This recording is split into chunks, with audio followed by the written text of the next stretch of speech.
Praise the lord everyone. प्रभु यीशु मसीह के मीठे और मधुर नाम में आप सभी को जय मसीह की। पिता परमेश्वर का प्रेम और अनुग्रह हम सभी पर बना रहे। प्रियो, आज का वचन जो पाया जाता है रोमियो उसका 12 अध्याय, पूरा 12 अध्याय मेरे प्रियो आप पढ़िएगा। इसमें किस तरीके से वचन के द्वारा परमेश्वर हमको समझा रहे हैं, कितनी उत्तम बातें इसमें लिखी हुई है कि हम इसे फॉलो करें और अपने जीवन को कैसे आनंदित कर सकते हैं। हमारे जीवन में कैसे केवल आनंद ही आनंद आ सकता है अगर हम वचन को पढ़ते हैं और उसको हम उसके अनुसार हम चलते हैं, तो कैसे हम उसमें आगे बढ़ सकते हैं। हमारा जीवन कैसे आनंद से भर सकता है, आनंद से भर सकता है हमारे जीवन में। अगर हम इस 12वें अध्याय को अगर हम पढ़ते हैं ध्यान से, तो आप देखेंगे इसमें कि जब इन चीज़ों को अपने जीवन में आप अलाउ करते हैं, फॉलो करते हैं परमेश्वर के वचन को, तो आपके जीवन में कोई स्थान नहीं रहेगा कि किसी भी बुराई के लिए आपके पास टाइम ही नहीं रहेगा।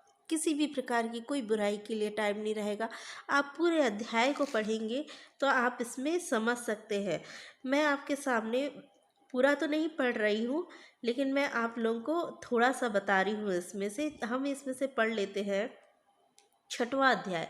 इसमें लिखा हुआ है कि वचन कहता है, जबकि उस अनुग्रह के अनुसार जो हमें दिया गया है, हमें भिन्न भिन्न वरदान मिले हैं। हम सभी को परमेश्वर ने बहुत अलग अलग तरीके के वरदानों से भर दिया है। और आगे लिखा हुआ है, तो जिसको भविष्यवाणी करने का वरदान मिला हो वह विश्वास के परिणाम के अनुसार भविष्यवाणी करे। किसी को भविष्यवाणी करने का वरदान मिला है तो वचन कहता है विश्वास के परिणाम के अनुसार भविष्यवाणी करे। विश्वास के साथ वचन में बढ़ता जाए, प्रार्थना में लगा रहे, हमेशा प्रार्थना में लगा रहे और वो भविष्यवाणी करे। जब हम प्रार्थना में, जिनको ये वरदान मिला है, वो जब प्रार्थना करते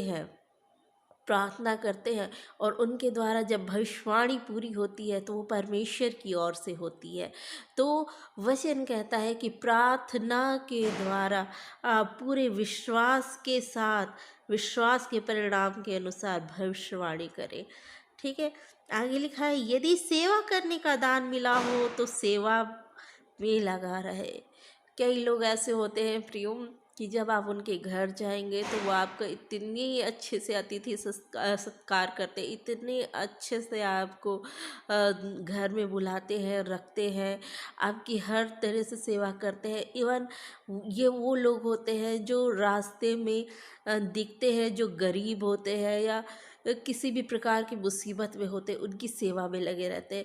वो ये नहीं सोचते हैं बिल्कुल भी वो किस धर्म का है, वो गद्दा है, वो किस जात का है या उसका कास्ट क्या है, उनको कोई मतलब नहीं होता है।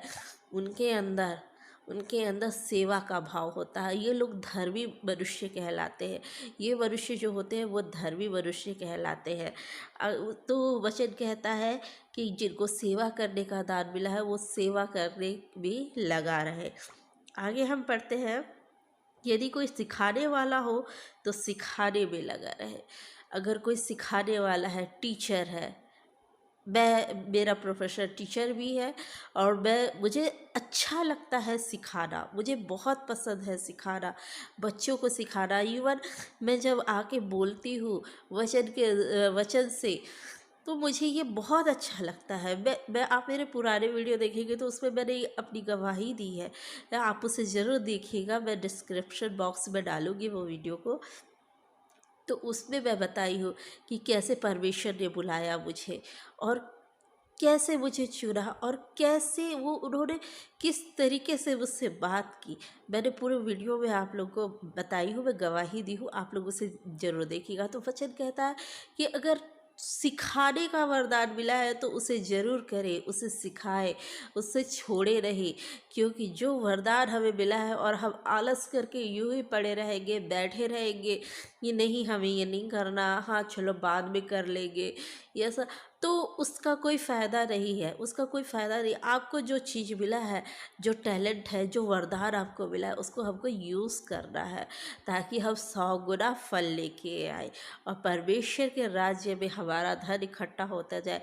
क्योंकि वहाँ जब हम अपना धन इकट्ठा करेंगे तो उसमें काई नहीं लगेगी। यहाँ हम केवल पैसे के पीछे भागते रहेंगे और सोचेंगे बहुत सारा पैसा जमा कर ले, बहुत सारा पैसा जमा कर ले, और फिर उसके बाद में सोचेंगे कि हाँ चलो ठीक है, बाद में उस पैसे को खाएंगे। तो वो पैसा टिकेगा नहीं हमारे पास, और हमारे जीवन का केवल एक ही भरोसा है और वो है परमेश्वर का वचन। हम वचन से जीते हैं, हम इससे नहीं जीते हैं कि हम खा रहे हैं, अच्छा पी रहे हैं, हमारे पास पैसा है। कई एग्जाम्पल आप देख रहे हैं, कितने फिल्मी एक्टर्स को देख रहे हैं, मैं उन्हीं का एग्जाम्पल देती हूँ। उनके पास पैसे इतने हैं, लेकिन क्या वो अपनी जान को बचा पाए? नहीं बचा पाए। पैसा किसी की जान को नहीं बचा पाता है, परंतु वचन से हम जीवित रहते हैं। वचन का जो भोजन होता है उसको हम खाते पीते हैं, तो उससे हम जीवित रहते हैं। तो जिनको सिखाने का मिला हुआ है वरदान, तो वो सिखाए। आगे लिखा हुआ है, जो उपदेशक हो वह उपदेश देने में लगा रहे। जो उपदेशक है, उपदेश देते हैं, वो उपदेश देने में लगे रहे। और दान देने वाला उदारता से, और जो दान देता है वो उदारता से दे, और जो उदारता से दे, और अगुवाई करे। जो अगुवाई करे वो उत्साह के साथ करे, जो दया करे वो हर्ष के साथ करे। हर किसी के पास अलग वरदान है। इन वरदान को वचन में इतने अच्छे से दिया हुआ है, और जो आपके अंदर है उसे आप करें, जो आपके अंदर है उसे करें। कई लोग ऐसे हैं जो वचन को सुनते हैं, तो वचन को सुनते हैं, चाहे वो मेरी चैनल के माध्यम से हो या किसी भी अन्य प्रचारक के चैनल के माध्यम से हो, वो वचन को सुनते हैं। उनको ये दान मिला हुआ है कि वो वचन को ग्रहण करें, और उस आशीष को जो वो ग्रहण करते हैं वो लोगों में बांटे, उस आशीष को और लोगों में बांटे। तो वो करें। हर किसी को अलग अलग दिया हुआ है दान, तो हमको उस हिसाब से जो परमेश्वर ने वरदान दिया है उसके अनुसार हमको अपने जीवन में कार्य करना चाहिए। आगे लिखा हुआ है, प्रेम निष्कपट हो। जो आपका प्रेम है, चाहे वो किसी के साथ भी हो, उसमें कोई कपट नहीं होना चाहिए, कोई बैर भाव नहीं होना चाहिए। आप किसी से प्रेम कर रहे हैं, किसी के साथ आपका रिश्ता है, चाहे वो पड़ोसी हो या फिर मित्र हो या परिवार के जन हो, रिश्तेदार हो, आपका प्रेम निष्कपट होना चाहिए। आपको ऐसा बिल्कुल नहीं होना चाहिए आपके साथ कि आप ये सोचें कि चलो इसके पास ठीक से बैठ जाते हैं, फिर थोड़ी देर बाद जाके दूसरे के पास जाके उसकी बुराई कर देते हैं। ऐसा अगर आप अपने बीच में भी कहीं देख रहे हैं मेरे प्रियो, आप नहीं कर रहे हैं ऐसा, लेकिन अगर आप अपने बीच में भी ऐसे लोगों को देख रहे हैं तो वहाँ से उठ जाए, उनको समझाइए कि ऐसा ना करें। अगर वो नहीं समझते, वो ऐसा ही करते हैं, तो आप उस जगह से उठ जाइए, आप वहाँ से चले जाइए। उस जगह पे रहना आपके लिए उचित नहीं है। ऐसे लोगों से दूरी बना के रखने में ही अच्छाई है। अगर वो आपके बात को नहीं समझते हैं, अगर वो नहीं समझते हैं, नहीं मानते हैं, तो आपको उस जगह से उठ के चले जाना चाहिए। उसके बाद लिखा है, बुराई से घृणा करो, भलाई में लगे रहो। घृणा करने के लिए कह रहे हैं, दूर रहने के लिए कह रहे हैं, हर बुराई से दूर रहने के लिए कह रहे हैं। वचन के अनुसार भलाई में लगे रहो, भलाई करते रहना है हमको। हम जो भलाई कर सकते हैं, जितना हम कर सकते हैं, हमको वो करना चाहिए। भाईचारे के प्रेम से एक दूसरे से स्नेह रखो। भाईचारे के प्रेम से एक दूसरे से स्नेह रखिए हमेशा। अब भाइयों में कभी ऐसा ना हो कि एक दूसरे के खिलाफ कुछ बोले, या कोई बोलता है तो उसे सुने, परंतु भाईचारे से एक दूसरे से प्रेम रखना है। परस्पर आदर करने में एक दूसरे से बढ़ चलो, हमेशा एक दूसरे को रेस्पेक्ट देना है, बहुत रेस्पेक्ट। इवन फास्ट और आगे रहना है। वचन कहता और आगे रहना है। सामने वाला आपको जितना रेस्पेक्ट दे रहा है, आप उससे ज़्यादा उसे रेस्पेक्ट दीजिए, उससे ज़्यादा रेस्पेक्ट दीजिए। प्रयत्न करने में आलसी ना हो।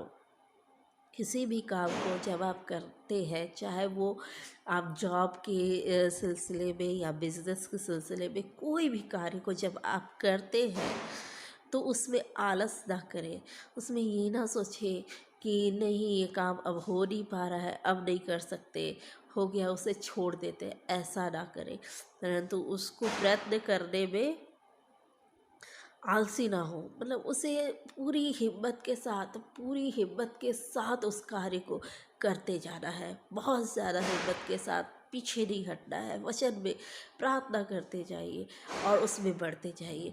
जब हम वचन को बहुत पढ़ते हैं, बहुत अपने जीवन में जब उसे लागू करते हैं, पढ़ते हैं वचन को, तो हम समझते हैं, हमारे अंदर बुद्धि आती है। हमारे अंदर बुद्धि, हम आप खुद सोचिए, हमने कितनी सारी नासमझी की है, कितनी सारी नासमझी हमारे जीवन में हुई। लेकिन जब हम वचन को पढ़ते हैं तो हम ये जानते हैं कि अगर हम ये वचन को जानते तो हम ये गलती ना करते। तो इसीलिए अभी भी समय है, बहुत समय है हमारे पास में।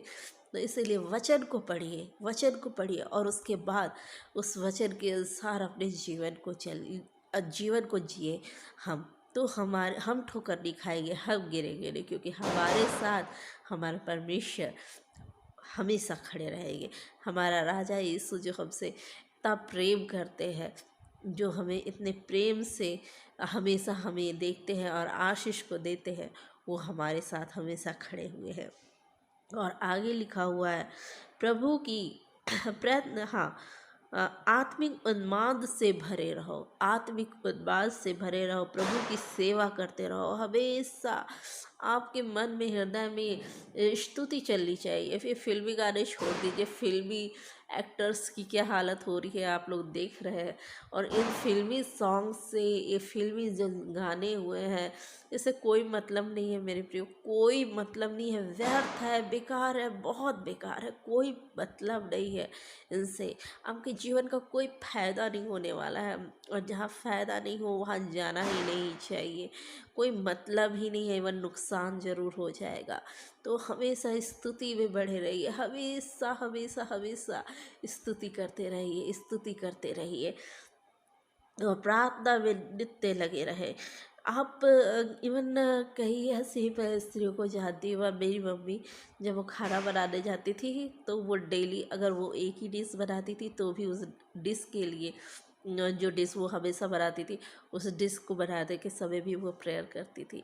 और वो मैं भी करती हूँ। और बहुत सारी लेडीज़ हैं जो खाना बनाते समय प्रेयर करते हुए खाना बनाती है और कोई भी कार्य करते हैं तो उसमें कार्य को करते हुए वो उस डिश को बनाते हैं या उस कार्य को करते हैं। तो प्रार्थना में हर छोटी बात में परमेश्वर से ये बस सोचिए कि अरे ये छोटा सा काम है, हमसे हो जाएगा, लेकिन हमेशा परमेश्वर से बात करते रहिए, करते रहिए, करते रहिए, हमेशा परमेश्वर से बात करते रहिए। ये सब चीज़ जो है, इससे आप क्या करेंगे, इससे आपके जीवन में आनंद आएगा, बहुत सारा आनंद आएगा। आगे लिखा है, पवित्र लोगों को जो कुछ आवश्यक हो उसमें सहायता करो, पहुँचाई करने में लगे रहो। जो पवित्र लोग हैं, जो कुछ उनकी सहायता आप कर सकते हैं और जो आवश्यक है और जो आप कर सकते हैं सहायता, वो करो, ठीक है। ऐसा कहीं भी वचन हमें किसी भी चीज़ के लिए बाउंडेस नहीं करता है कि तुमको ये करना है तो करना ही है, नहीं तो तुम पापी ठहरोगे, ऐसा नहीं। आप में जितनी शक्ति है, आप जितना कर सकते हैं आप उतना कीजिए, छोड़िए नहीं, कीजिए और पहुनाई में लगे। पवित्र लोग जो हमारे घर में आते हैं, पास्टर्स आते हैं, प्रचारक आते हैं, जो प्रभु के लोग हैं, जो प्रभु के वचन को पकड़ते हैं, जो सच्चेमुच प्रभु के वचन के अनुसार अपने जीवन को जीते, उनकी पहुनाई कीजिए, उनका स्वागत कीजिए, उनके साथ लगे रहिए। और आगे लिखता है, वचन में लिखा हुआ है, अपने सताने वाले को आशीष दो, श्राप ना दो। जो हमें सताते हैं, चाहे वो जॉब के फील्ड में हो या किसी भी फील्ड में हो, आप उन्हें आशीष दीजिए, उनके लिए प्रार्थना कीजिए कि वो बदल जाए। उनके लिए श्राप मत दीजिए, उन्हें ये मत कहिए कि देखना तुम्हारा नुकसान होगा, या उनके ऊपर बड़बड़ाइए मत, जाके उन्हें कुछ बड़ा भला बुरा मत बोलिए, क्योंकि हमारा वचन, हमारा परमेश्वर हमको ये नहीं सिखाता है कि हम ऐसा कुछ करें। तो हमें लोगों को बताना है कि हम किसके बच्चे हैं, हम किसके बच्चे हैं, हमें लोगों को बताना है। हम कोई नॉर्मल इंसान नहीं है, हम परमेश्वर के बच्चे हैं। तो हमारा नेचर अलग है, हमारा नेचर और लोगों की तरह नहीं है, हमारा नेचर अलग है। जैसे हमारा प्रभु यीशु मसीह जैसे थे वैसे हमको अपना स्वभाव करना है। हमको अगर कोई हमारा बुरा कर रहा है, हमारा नुकसान कर रहा है, तो भी हमको उन्हें आशीष देनी है, श्राप नहीं देना, और उसके लिए प्रार्थना करते रहना है। आनंद करने वालों के साथ आनंद करो और रोने वालों के साथ रो।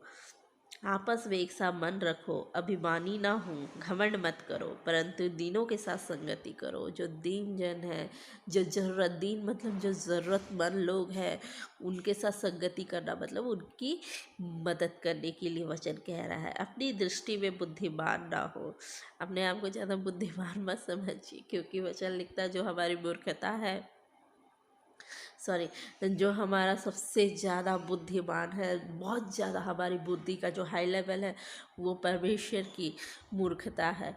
मतलब इतने ज़्यादा हम मतलब हमारी बुद्धि की लेवल इतनी ही है। तो इसीलिए घमंड ना करो। अगर हमारे पास बुद्धि आ गया है थोड़ा सा, हम कोई कार्य करने में बहुत एक्सपर्ट हो गए हैं, तो हमको घमंड नहीं करना है, परंतु परमेश्वर के वचन को थामे रहना है। हमेशा हर बात में सारी आदर और सारी महिमा परमेश्वर को देना है।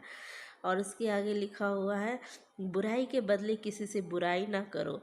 जो बातें सब लोगों के निकट भली है, उनकी चिंता किया करो।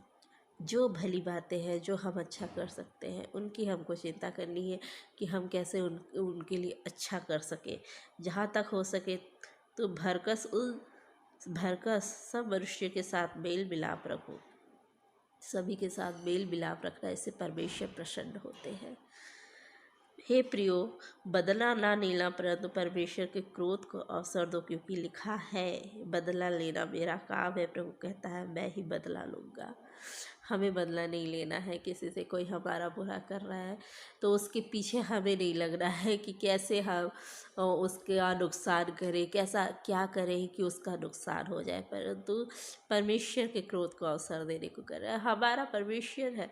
जैसे कि हम, अगर मेरा बेटा है, अगर उसका कोई नुकसान करता है या कोई उसे बुरा भला कहता है, वो खेलने जाता है, वो कोई बुरा भला कह देता है या उसे मार देता है, तो उसको, उसके लिए उसके पापा है और मैं हूँ, मैं जाके उसे, उसके पापा जाके उसकी फैमिली से बात करेंगे। उस बच्चे, अगर वो बच्चा ही, मेरा बेटा ही जाके उसे मारे या कुछ करे, तो वो ठीक नहीं होगा, क्योंकि उससे लड़ाई बढ़ेगी और प्लस दोनों का नुकसान होगा। इसी तरीके से हमारे जो पिता है परमेश्वर, हमको उनके ऊपर छोड़ देना चाहिए, सारी बातों को उनके ऊपर छोड़ देना चाहिए कि वो देख लेंगे, वो संभाल लेंगे। हर चीज़ को उनके ऊपर छोड़ दीजिए, क्योंकि हम अगर बदला लेने गए, अगर हम बोलने गए, तो हमारा ही नुकसान होगा, कुछ नहीं होगा, हमारा कुछ फ़ायदा नहीं होने वाला। लेकिन अगर परमेश्वर उस चीज़ को अपने हाथ में लेते हैं, उस कार्य को, जो हमारा नुकसान हो, उसे अपने हाथ में लेते हैं, तो परमेश्वर हमारे लिए बहुत ज़्यादा अच्छा मार्ग निकालेंगे। तो इसीलिए हमको बदला नहीं लेना है। वचन कहता है, बदला लेना मेरा काम है, प्रभु कहता है, मैं ही बदला लूँगा। परंतु यदि तेरा बैरी भूखा हो तो उसे खाना खिला, यदि प्यासा हो तो उसे पानी पिला, क्योंकि ऐसा करने से तू उसके सिर पर आग के अंगारों का ढेर लगाएगा। अगर हम अपने बैरी के साथ अच्छा व्यवहार करते हैं, जो हमारे दुश्मन है, जो हमारा बुरा करते के साथ अच्छा करते हैं, तो होगा ये कि वो जो हमारा नुकसान करता है, उसके सर पर हम आग के अंगारों का ढेर लगाएंगे। बिल्कुल हो सकता है कि वो, उसका मन परिवर्तित हो जाए और जो नुकसान वो आपका कर रहा है, वो उससे पीछे छड़ जाए, और हम इस तरीके से बता सके कि हम किसके बच्चे हैं। हम अपने नेचर से, अपने चेहरे से, अपने हाव भाव से, अपने चाल चलन से, हर चीज़ से अपने परमेश्वर को प्रेजेंट करें, अपने प्रभु यीशु मसीह को प्रेजेंट करें। किसी भी बात से हम अपने परमेश्वर की, किसी भी बात से हम अपने परमेश्वर की निंदा ना होने दें, अपमान ना होने दें। मेरे प्रियो, इस बात का हमको हमेशा ध्यान रखना है। आगे वचन कहता है, बुराई से ना हारो परंतु भलाई से बुराई को जीत लो। हमको बुराई से नहीं हारना है, परंतु हमारा काम हम ऐसे ही भलाई का कार्य करें, इतना अच्छा काम करें कि हम उस बुराई को जीत लें, उसे जीत ले। और जो इंसान जो बुराई करता है, जो हमारे विरुद्ध कार्य करता है या किसी के विरुद्ध कार्य करता है और हम उसकी ग्रुप में हैं, हम उससे बात कर रहे हैं, तो वो हमारे आचरण को देखकर अपना जीवन बदल ले, उसका जीवन बदलने पाए। हमारे प्रभु यीशु मसीह का हमारे प्रभु यीशु मसीह हमें यही शिक्षा देते हैं कि वचन के द्वारा हमको यही शिक्षा मिलता है कि हमको अपना जीवन ऐसे रखना है मेरे प्रियो, कि लोग इस जीवन को देख के ये समझें कि हाँ, ये प्रभु यीशु मसीह के बेटे और बेटियां हैं। बहुत हो गया, बहुत हो गया कि हमने गलत कार्य को किया या गलत चीज़ों को सपोर्ट किया। बहुत हो गया। हर कोई अपनी लाइफ में बहुत सारी गलतियां करता है और वो बहुत हो गया। अब ख़त्म सब, अब सब खत्म। अब केवल प्रभु को स्थान देने का समय है, अपने जीवन में वचन को स्थान देने का समय है। हम अपना जीवन ऐसा रखें, ऐसा रखें कि लोग पहचानने पाए हम किसके बच्चे हैं, हम किसके बेटे और बेटियां हैं।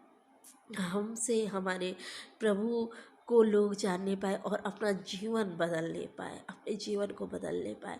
बिल्कुल हो सकता है कि आप एक ऐसी जगह में रह रहे हैं कि आप जाके बाहर किसी को नहीं बता पा रहे हैं प्रभु यीशु मसीह के बारे में, उसके वचन के बारे में, बाइबल के बारे में, परमेश्वर के बारे में, पवित्र आत्मा के बारे में आप शिक्षा नहीं दे पा रहे हैं। हो सकता है आप ऐसे जगह में रह रहे हैं, आप नहीं दे सकते हैं वो शिक्षा को, लेकिन आप ये कर सकते हैं कि आप अपने जीवन में, अपने व्यवहार में ऐसा बदलाव लाएं, ऐसा बदलाव लाएं कि लोग आपके जीवन को देख के सीखें और परमेश्वर को ग्रहण करने वाले हो सके। और ऐसा होगा मेरे प्रियो, ऐसा होगा, सॉरी, सभी के साथ ऐसा होगा। आप सभी अपने जीवन में सारे वचन को फॉलो कीजिए और देखिए वचन कैसे आपको ऊंचाई तक लेके जाता है, कैसे आपके जीवन में केवल आनंद ही आनंद आता है। आप देखिएगा कि कैसे आपका जीवन आनंद से भर जाएगा, आनंद से भर जाएगा। मेरे प्रियो, आज के वचन के द्वारा मुझे यकीन है आप सभी आशीषित होंगे और वचन को लोगों तक शेयर कीजिए बहुत ज़्यादा, ताकि सभी लोग आशीषित हो सके, सभी लोग 100 गुना फल लाने वाले हो सके। केवल आप और मैं नहीं, जो हम सुन रहे हैं उससे केवल वही नहीं, परंतु बहुत सारे लोग, बहुत सारे लोग 100 गुना फल लाने वाले हो सके। हम सभी कितना आनंदित होगा, वो कितना आनंद का समय होगा। जो मैं जिनको जान नहीं रही हूँ, मैं जिनको आप में से कितने जो मुझे सुन रहे हैं, मैं जानती भी नहीं हूँ आपको, लेकिन मैं सिर्फ ये जान रही हूँ कि आप प्रभु के जन हैं और आप लोग वचन को सुनते हैं और उस वचन को सुनने के बाद आप लोग जीवन परिवर्तित कर रहे हैं और फिर उसके जीवन आप लोगों का परिवर्तित हो रहा है, आप लोगों 100 गुना फल ला रहे हैं और लोगों के भी आशीष का कारण आप बन रहे हैं। लोगों को भी अपने व्यवहार से, अपने वचन को शेयर करने से आप खुद 100 गुना फल लेके आ रहे हैं। मेरे प्रियो, ये कितना अद्भुत बात है और कितनी अद्भुत होगी कि जब हम स्वर्ग में परमेश्वर के राज्य में एक साथ मिलेंगे, एक साथ मिलेंगे और परमेश्वर के राज्य में स्तुति करेंगे एक साथ। ये कितना आनंद का विषय होगा, ये कितना आनंद का विषय है। मेरे प्रियो, आप सभी वचन में बढ़ते जाइए। वचन हमारी ढाल है। हमको हर एक बुराई से, हर एक परेशानी से वचन हमें बचाता है। तो मेरे प्रियो, आप सभी वचन में बढ़ते जाइए, वचन को एक दूसरे से शेयर कीजिए, ज़्यादा से ज़्यादा तक लोगों तक पहुंचाइए और पिता परमेश्वर के द्वारा दिए हुए आनंद को ग्रहण करें धन्यवाद के साथ। आप सभी को जय मसीह की। Praise the lord everyone.